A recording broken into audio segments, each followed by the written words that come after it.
उधर उत्तर प्रदेश में धर्म के नाम पर अधर्म का ऐसा खुला खेल खेला गया जो सामने आया तो सन्न कर गया।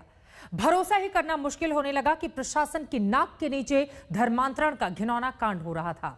अफसोसनाक ये था कि धर्मांतरण उनका हो रहा था जो गरीब थे, मजलूम थे, बेबस थे, बेचारे थे।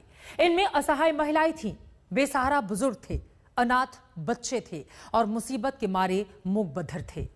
इन्हें रोटी का लालच दिया गया, छत का लालच दिया गया, पैसों का लालच दिया गया। आप भी देखिए गुनाह का ये धर्म काटा।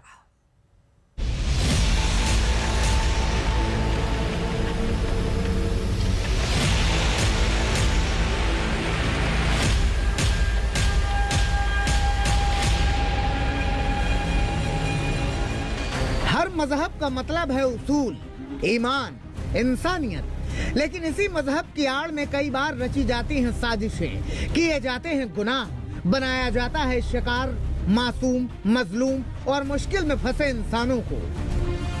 मजहब के नाम पर साजिश का ऐसा ही जाल बुनने वाले 2 आरोपी अब यूपी एटीएस के फंदे में फंस गए हैं और इनकी गिरफ्तारी के बाद जो खुलासे हो रहे हैं वो बेहद हैरान करने वाले हैं, क्योंकि ये दोनों धर्म परिवर्तन कराने वाले बड़े नेटवर्क से जुड़े हैं। ऐसे vulnerable section of the society जो कमज़ोर वर्ग है, मूक एंड बधिर बच्चे हैं, महिलाएं हैं, इन सभी को विभिन्न तरह के प्रलोभन देकर और उनको अपने धर्म के प्रति गलत चीज़ें बताकर और इस्लाम धर्म की अच्छाइयाँ बताकर उनको कन्वर्ट कराते हैं। और बाद में ऐसे लोग ऐसे भी ये भी चीज़ें प्रकाश में आई है कि ऐसे बच्चे जो मूक एंड बधिर हैं उनके घर वालों को भी धमकाया जाता है और वहाँ यहाँ तक कि उन लोगों ने अभी एफआईआर भी कराने की हिम्मत नहीं कर रहे हैं।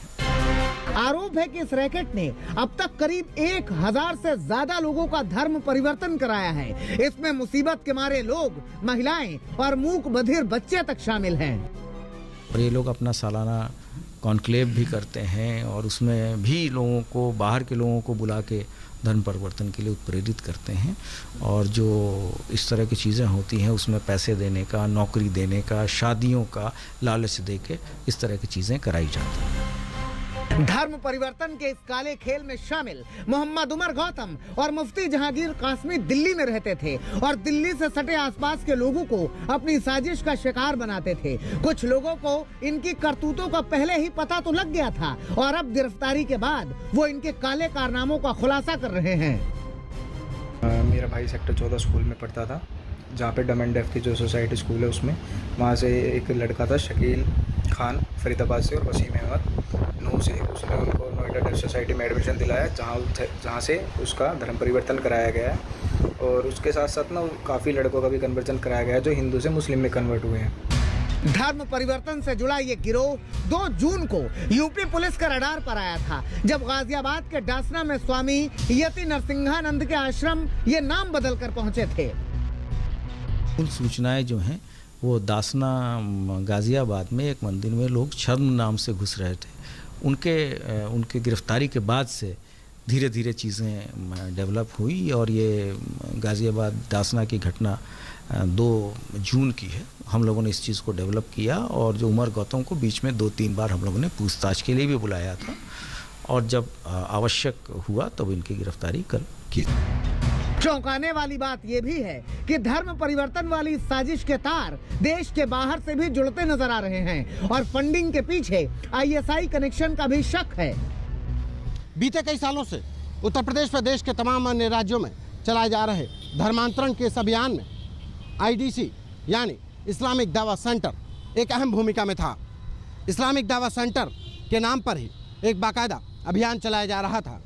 यूपी एटीएस की गिरफ्त में आए उमर गौतम और काजी जहांगीर कासमी से पूछताछ के बाद अब बारी उन लोगों की है जो इस पूरे अभियान में शामिल थे। वहीं दूसरी तरफ यूपी एटीएस अब टेरर फंडिंग के एंगल को खंगाल रही है कि कहीं आईडीसी का कनेक्शन इस धर्मांतरण के अभियान में आईएसआई से तो नहीं था। यूपी से 2 मौलाना की गिरफ्तारी के बाद ऐसे नेटवर्क पर कड़े एक्शन की मांग हो रही है ताकि धर्म को सहारा बनाकर किसी की आस्था और जिंदगी से खिलवाड़ न किया जा सके। इस गिरोह पर शिकंजे के बाद अब यूपी सरकार में मंत्री धर्म परिवर्तन कानून का विरोध करने वाले दलों पर हमला बोल रहे हैं। और हम सब ने मिलकर सदन में जब इसके खिलाफ कानून पारित किया, धर्म परिवर्तन के खिलाफ, धर्मांतरण के खिलाफ, तो विपक्ष ने आवाज उठाई थी। कांग्रेस, सपा, बसपा सब ये जोड़कर चल रहे थे कि नहीं साहब, ये तो हमारा वोट बैंक है, कहाँ आप ये कानून बना रहे हैं, एक समुदाय के खिलाफ है। लेकिन यही चीजें जो हो रही थी, इसकी चूंकि आदत पड़ी हुई थी इन्हीं लोगों की सरकारों में। पुलिस की माने तो आरोपी नोएडा के अलावा भी यूपी के कई शहरों में धर्म परिवर्तन करा चुके हैं। हालांकि नोएडा में चलने वाला मूक बधिर स्कूल ऐसे दावों से इनकार कर रहा है।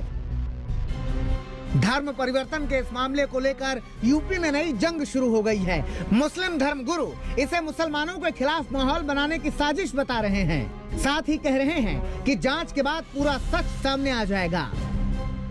लिहाजा इस तरीके की बातें करके कहीं न कहीं एक मुसलमानों के खिलाफ एक माहौल बनाने की कोशिश की जा रही है, जिसको कहीं न कहीं इलेक्शन में जिससे फ़ायदा हासिल किया जा सके। जो लोग पकड़े गए हैं उन पर आप उनका इन्वेस्टिगेशन करें और इंशाअल्लाह जिस तरीके से पहले लोग बाइज्जत बरी हुए हैं, हमें उम्मीद है कि इस बार भी जिन लोगों पर ये कसूर आयद किया जा रहा है वो लोग भी बाइज्जत बरी होंगे। इस पूरे मामले की इंक्वायरी होनी चाहिए और हमें इस बात को भी जहन में रखना चाहिए कि किसी को भी हम उस वक्त तक मुजरिम नहीं करार दे सकते जब तक कि उसका अदालत में जुर्म साबित ना हो जाए।